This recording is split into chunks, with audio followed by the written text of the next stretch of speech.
नमस्कार। इस वक्त के बुलेटिन के साथ मैं हूं आशीष प्रमोद गोस्वामी। बुलेटिन की शुरुआत करते हैं एक बड़ी खबर के साथ जो कि नोएडा से आ रही है। नोएडा में दो मासूम बच्चों का शव मिलने से सनसनी फैल गई है।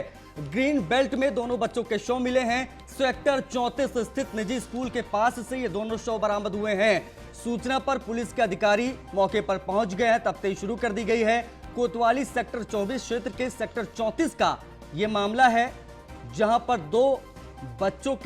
दो मासूमों को शव बरामद हुए हैं। सूचना के बाद पुलिस के आला अधिकारी मौके पर पहुंच गई हैं। कोतवाली सेक्टर 24 क्षेत्र के सेक्टर 34 का यह मामला। आपको बता दें, जो तस्वीर आप देख रहे हैं, यहीं पर दोनों बच्चों के शव बरामद हुए हैं स्कूल के पास।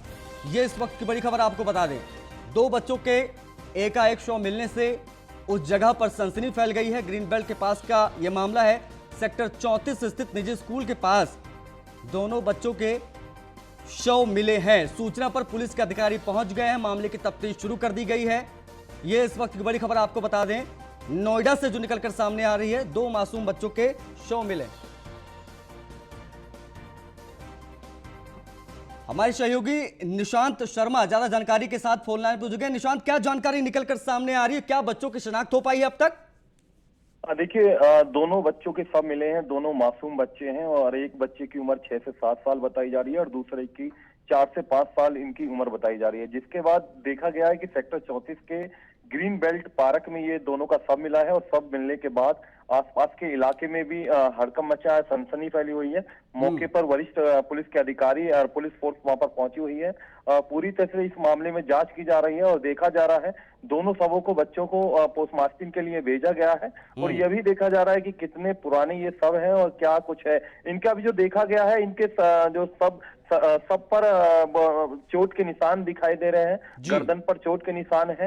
ऐसा लग रहा है जैसे ब्लेड से कुछ मारा गया है और वाकई में इसमें पूरी आशंका यह है कि हत्या कर इनको फेंका गया है। और जिसके बाद पुलिस जो है पड़ताल कर रही है। पुलिस का साफ यही कहना है, दावा किया जा रहा है कि 4 टीमें इसमें गठित कर दी गई हैं। जल्दी इस पूरे मामले का जो अपराधी है उनको सलाखों के पीछे भेजा जाएगा। निशांत, प्राइमा फेसी क्या लग रहा है? प्रथम दृष्टया क्या कहना पुलिस का? क्या पूरा मामला लग रहा है? देखिए, अभी जो सामने आया है कि कोई रंजिश का मामला पुलिस को लग रहा है कि परिवार से ही कोई जुड़ा हुआ लोग है जिन्होंने हत्या की है और हत्या करने के बाद इनको फेंका गया है। तो कहीं ना कहीं इस पूरे मामले पर, इस पॉइंट पर पुलिस जो है जांच कर रही है और जांच करने के बाद अब पुलिस ने 4 टीमें गठित करी हैं। पुलिस का दावा है कि जल्दी इस मामले में खुलासा किया जाएगा, आरोपियों को पकड़ा जाएगा। बहुत बहुत शुक्रिया हमसे जुड़ने के लिए निशांत। तमाम जानकारियों के लिए नजर बना करके आगे भी आपसे अपडेट जरूर लेंगे। बढ़ते हैं आगे तो टोक्यो ओलंपिक के विजेताओं का सम्मान समारोह लगातार जारी है। इस कड़ी में दिल्ली सरकार ने एक बड़ा फैसला किया है। दिल्ली सरकार ने ओलंपिक पदक विजेता रवि दहिया को सम्मानित करते हुए दिल्ली के एक स्कूल का नाम उनके नाम पर रखने का फैसला किया है। दिल्ली के डिप्टी सीएम मनीष सिसोदिया ने ऐलान करते हुए दिल्ली के आदर्श नगर के बाल विद्यालय का नाम ओलंपियन रवि दहिया के नाम पर रखने की घोषणा कर दी है। बता दें कि ओलंपिक पदक विजेता रवि दहिया ने इसी स्कूल से पढ़ाई की थी। रवि ने टोक्यो ओलंपिक में सिल्वर मेडल जीतकर देश का नाम रोशन किया है। वहीं इस मौके पर डिप्टी सीएम ने कहा है कि यह उनके लिए बेहद गर्व की बात है कि यहां के स्कूल में पढ़कर निकला एक बच्चा देश के लिए ओलंपिक मेडल जीतकर ला रहा है।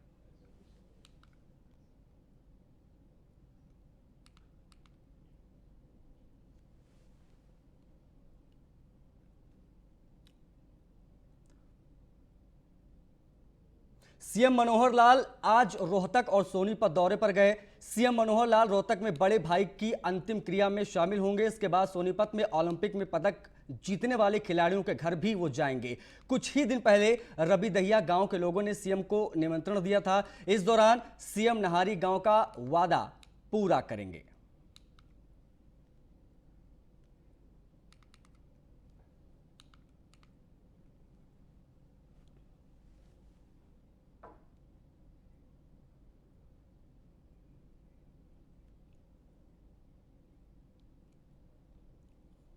टोक्यो ओलंपिक में स्वर्ण पदक जीतने वाले नीरज चोपड़ा चंडीगढ़ पहुंचे। सीएम हाउस में उन्होंने सीएम मनोहर लाल से मुलाकात की। इस दौरान हरियाणा के खेल मंत्री संदीप सिंह भी मौजूद रहे। मनोहर लाल ने कहा कि उन्होंने ओलंपिक स्वर्ण पदक विजेता भाला फेंक खिलाड़ी नीरज चोपड़ा से ओलंपिक के लिए एथलीटों को तैयार करने के लिए उत्कृष्टता केंद्र का नेतृत्व करने के लिए कहा है। हम हरियाणा को खेलों का हब बनाना चाहते हैं। वहीं सीएम के प्रस्ताव पर नीरज ने कहा कि वो उत्कृष्टता केंद्र का प्रमुख बनने के बारे में सोचेंगे। वे देश में खेलों को बढ़ावा देने की पूरी कोशिश करेंगे। फिलहाल अभी उनका लक्ष्य अगले साल विश्व चैंपियनशिप में पदक लाने पर है।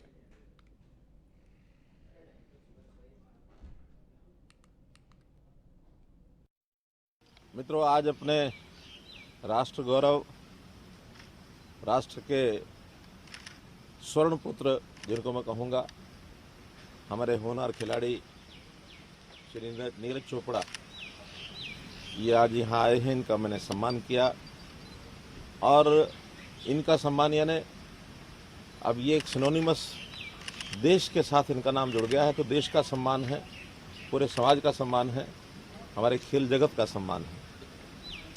एक होनहार खिलाड़ी हैं, इन पर हरियाणा को गर्व है, ये हरियाणा के गौरव हैं। ज़्यादातर तो खेल के बारे में बात हुई और काफ़ी अच्छा लगा, क्योंकि मैं तबीयत ख़राब होने की वजह से 13 को जो सम्मान समारोह था उसमें पहुंच नहीं सका था। तो मेरे मन में काफ़ी था कि मैं, क्योंकि हरियाणा मेरा स्टेट है और मैं सबसे पहले कहीं भी जहाँ पे भी सम्मान हो रहा है, सबसे पहले मैं सोच रहा था कि हरियाणा में सबसे पहले जाऊँगा, सर से मिलूँगा। तो वही था कि तबीयत की वजह से थोड़ी दिक्कत आ रही है, लेकिन अभी तबीयत ठीक है। हाँ, बिल्कुल मैं आर्मी में बात करूँगा और खेल के लिए मैं वही सोच रहा हूँ कि खेल के लिए पहले तो मुझे खुद अभी खेल करना है और मेरे पास अभी काफ़ी टाइम है कि मैं इस बारे में सोच सकूँ।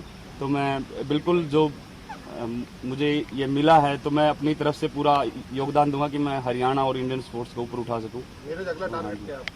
अगला टारगेट अभी अगले साल मेरी वर्ल्ड चैंपियनशिप है, कॉमनवेल्थ और एशियन गेम्स है, तो उसमें पूरा अपना मेहनत करके उसमें ज़्यादातर तो खेल। अब बात मध्य प्रदेश की करते हैं तो मध्य प्रदेश के मुख्यमंत्री शिवराज सिंह चौहान ने कहा है कि फूड प्रोसेसिंग के क्षेत्र में आइए, खनिज आधारित इंडस्ट्री लगाइए। बालाघाट में तो कवेलू भी बहुत अच्छा होता है, इसका उपयोग इको फ्रेंडली मकानों में हो सकता है। साथ ही उन्होंने कहा है कि अगर थोड़ा डिजाइन बदला जाए तो फ्लोर डिजाइनर, फ्लोर टाइल्स और प्री फैब्रिकेट छत का निर्माण फिर से किया जा सकता है।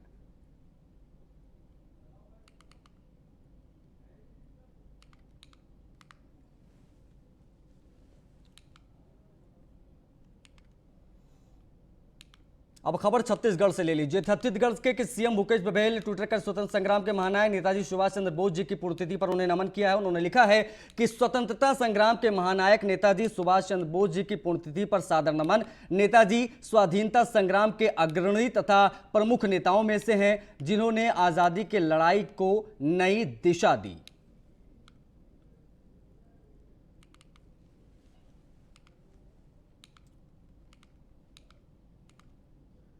अब बात गुजरात की, तो गुजरात में विधानसभा चुनाव 2022 में है, पर सभी पार्टियां अभी से चुनाव की तैयारियों में जुट गई हैं।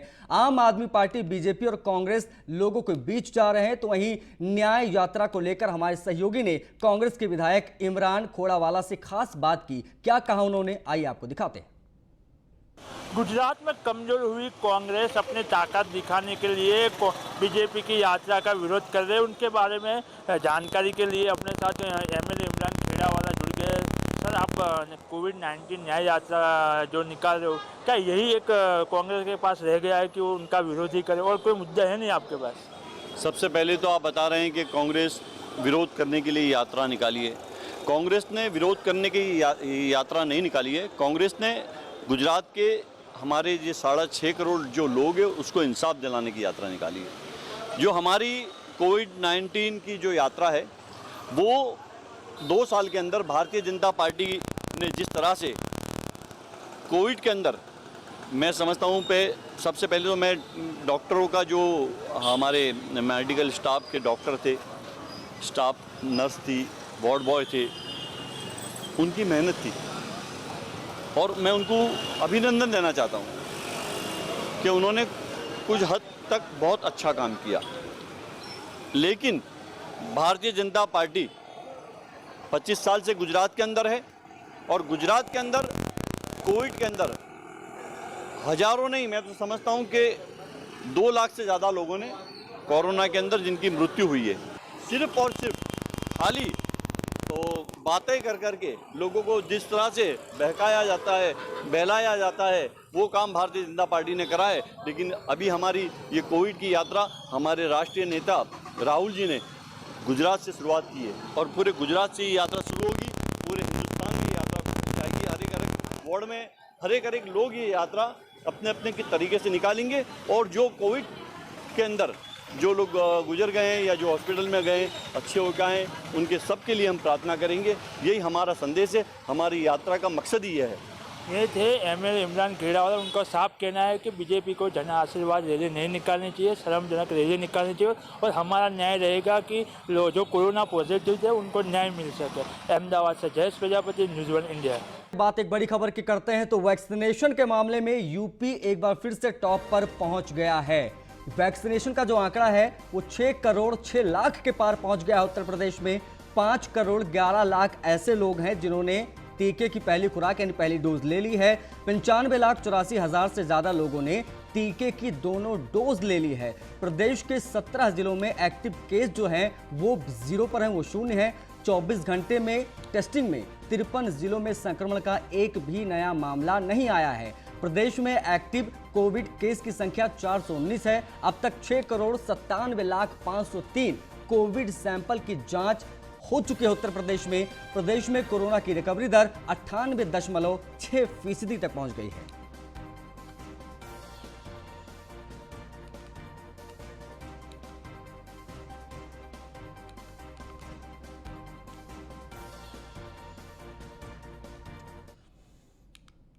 उधर आगरा के एतमादपुर विकास खंड में प्रधानपति के खिलाफ ग्राम विकास अधिकारियों ने प्रदर्शन किया और प्रधानपति के खिलाफ कार्रवाई की मांग की। ग्राम विकास अधिकारियों ने विकास भवन पर प्रदर्शन करते हुए एसडीओ को ज्ञापन सौंपा।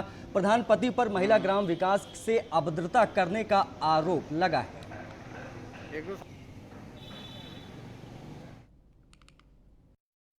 यहाँ पर हमारी महिला सहकर्मी पवित्रा शर्मा के साथ जो बदसलूकी, गाली गलौज, अभद्र व्यवहार, जान से मारने की धमकी, रास्ते से उठवा लेने की धमकी, सरकारी अभिलेख फाड़ देना आप में से लेकर के इन सभी सुसंगत धाराओं में अभी तक एफआईआर दर्ज नहीं हुई है।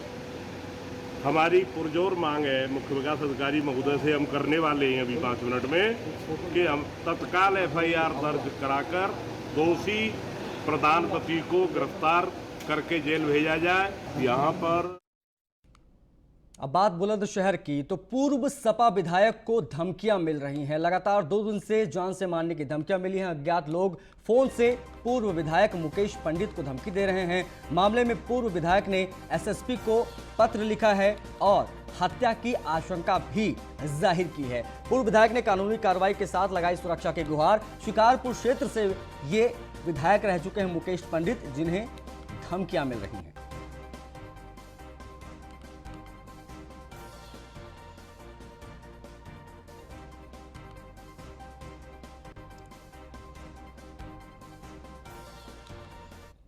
अगली खबर अमरोहा से। यहां पर शाम ढलते ही जो बिजली घर है वो मैखाने में तब्दील हो जाता है। बिजली ना आने की शिकायत करने गए युवकों के साथ मारपीट की गई। भारी संख्या में युवकों ने बिजली घर का घेराव किया। मामले की सूचना पर पहुंची पुलिस। बिजली कर्मचारियों ने ऑफिस को मैखाना बना रखा है। ये बातें सामने आ रही हैं। अमरोहा के धनौरा बिजली घर का ये मामला है।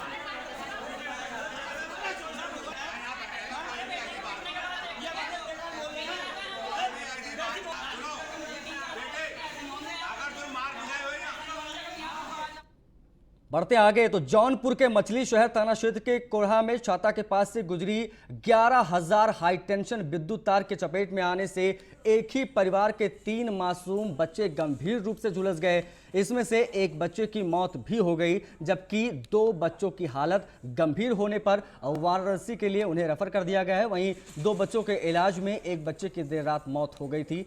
एक बच्चे की हालत अब भी गंभीर बनी हुई है, जिसका इलाज चल रहा है वाराणसी में उपचार। वहीं घटना से नाराज ग्रामीणों ने रायबरेली और जौनपुर मार्ग को बरई पार चौराहे पर जाम कर लिया है और प्रदर्शन किया है। बिजली की तार गिर गई थी क्या? नहीं, बिजली के के तार छत के ऊपर से गया था। हम लोग 50 बार उसको कंप्लेन किए थे, एसडीओ के यहाँ से एप्लीकेशन लगाए थे, तार हटा दीजिए। बिजली विभाग को आप लोग कंप्लेंट किए थे? कंप्लेन किए थे, 50 बार किए थे, लेकिन उन लोग कोई सुनवाई नहीं कर रहे। तो क्या ये कितने बच्चे उनको करंट लगा? 3 बच्चे। ये करंट से झुलस गए? हाँ, 3। हाँ, बिजली के तार से। तो तीनों बच्चे क्या भाई हैं क्या? हाँ, एक ननद की लड़की है और एक जेठानी का लड़का है और एक देवरानी का। तीनों बच्चे एक ही परिवार के। ये कब की घटना है? ये घटना है 5:15 साढ़े 5 बजे। उधर बरेली के सदर तहसील में लेखपाल का रिश्वत लेते हुए वीडियो वायरल हो रहा है। दाखिल खारिज करने के नाम पर लेखपाल अभिषेक तोमर ने रिश्वत मांगी थी। वीडियो वायरल होने के बाद डीएम नीतीश कुमार ने उप जिलाधिकारी को जांच के आदेश दे दिए हैं। एसडीएम सदर को रिश्वत लेखपाल के खिलाफ 15 दिन में जांच करने के लिए कहा गया है। आरोप पत्र प्रस्तुत करने के लिए भी आदेश दिए गए हैं। तो जांच के आदेश दे दिए गए हैं। लेखपाल का वीडियो वायरल हुआ जिसमें वो रिश्वत लेते नजर आ रहे हैं। डीएम नीतीश कुमार ने जांच के आदेश दिए हैं। बरेली की तस्वीर देखिए, न्यूज़ 1 इंडिया पर आपको एक्सक्लूसिव ये रिश्वत लेती तस्वीर हम आपको दिखा रहे हैं। दाखिल खारिज के नाम पर रिश्वत ली गई।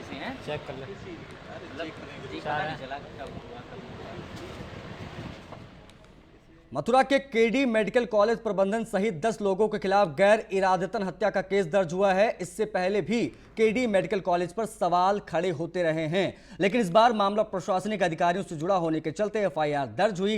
वृंदावन नगर निगम के सहायक नगर आयुक्त राजकुमार मित्तल ने कोर्ट में शिकायत दर्ज की। उनके पिता ओम प्रकाश मित्तल को कोरोना संक्रमित होने पर केडी मेडिकल कॉलेज में भर्ती कराया गया था, जिनकी केडी मेडिकल कॉलेज के स्टाफ की ओर से इलाज में लापरवाही बरती गई, जिसके चलते उनकी मौत हो गई। कल थाना छाता में एक अभियोग पंजीकृत कराया गया था, जिसके वादी श्री राम कुमार मित्तल जी हैं। यह अभियोग माननीय न्यायालय के आदेशानुसार पंजीकृत किया गया है। उनके द्वारा अवगत कराया गया है कि उनके पिता की कोविड की बीमारी की स्थिति में हॉस्पिटल में भर्ती कराया गया था, जिसे सही से इलाज न करने के कारण उनकी मृत्यु हो गई है। तो इस संदर्भ में चिकित्सकों एवं प्रबंधक के खिलाफ अभियोग माननीय न्यायालय के आदेशानुसार पंजीकृत किया गया है। उधर सोनभद्र जिले के रॉबर्ट्सगंज कोतवाली क्षेत्र में आपसी रंजिश में गोली चल गई है। गोली लगने से 40 साल का शख्स घायल हो गया, जिसे इलाज के लिए हॉस्पिटलाइज किया गया है।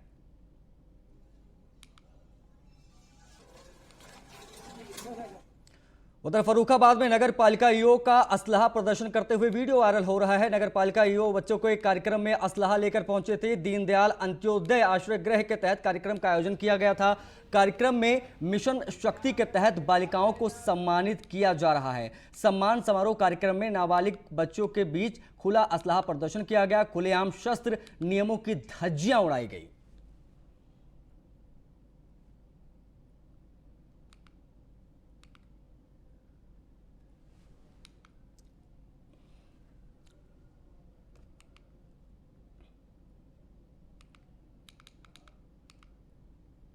सीतापुर जिले के महमूमाबाद कोतवाली क्षेत्र के खड़ंजा लगवाने को लेकर दो पक्षों में खूनी खेल देखने को मिला।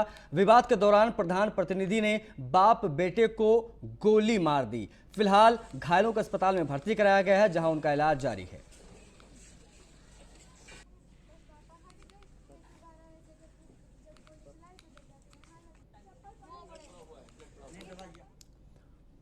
अगर कोई आपसे ये कहे कि क्या आप बगैर आंख के देख सकते हैं, तो मुमकिन है आपको ये मजाक से ज्यादा कुछ नहीं लगेगा। लेकिन ऐसी ही छात्रा है जो बंद आंखों से सब कुछ कर लेती है, जो आप और हम देख नहीं सकते, आंख खोल कर नहीं देख सकते। जी हां, सही सुना आपने, हम बात कर रहे हैं बुलंदशहर जिले के खंदोई गांव में रहने वाली दीक्षा चौधरी की।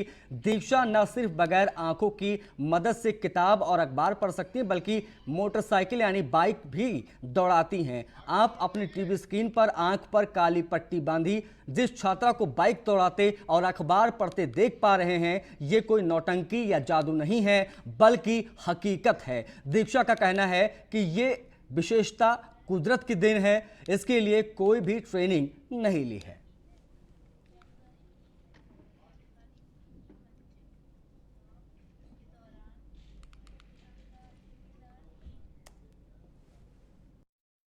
मैं आँख बंद करके सब कुछ कर सकती हूँ जो आप खुली आंखों से कर सकते हैं, और ये मुझ में स्किल 8th क्लास से आई है। मैं टीवी देख रही थी रात में पापा के साथ, तो मुझे अपने आप ही कमर के अंदर से आँख बंद करके टीवी दिखने लगा था। तो पापा से मैंने पूछा कि पापा ऐसे कैसे हो रहा है, तो पापा ने तब तो भरोसा नहीं किया।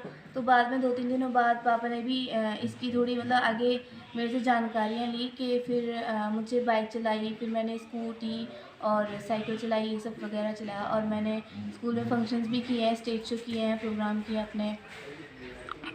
और ये मैंने पूना में थी मैं 3 साल पहले। इसी के साथ इस बुलेटिन में फिलहाल इतना ही। मुझे दीजिए इजाजत, नमस्कार।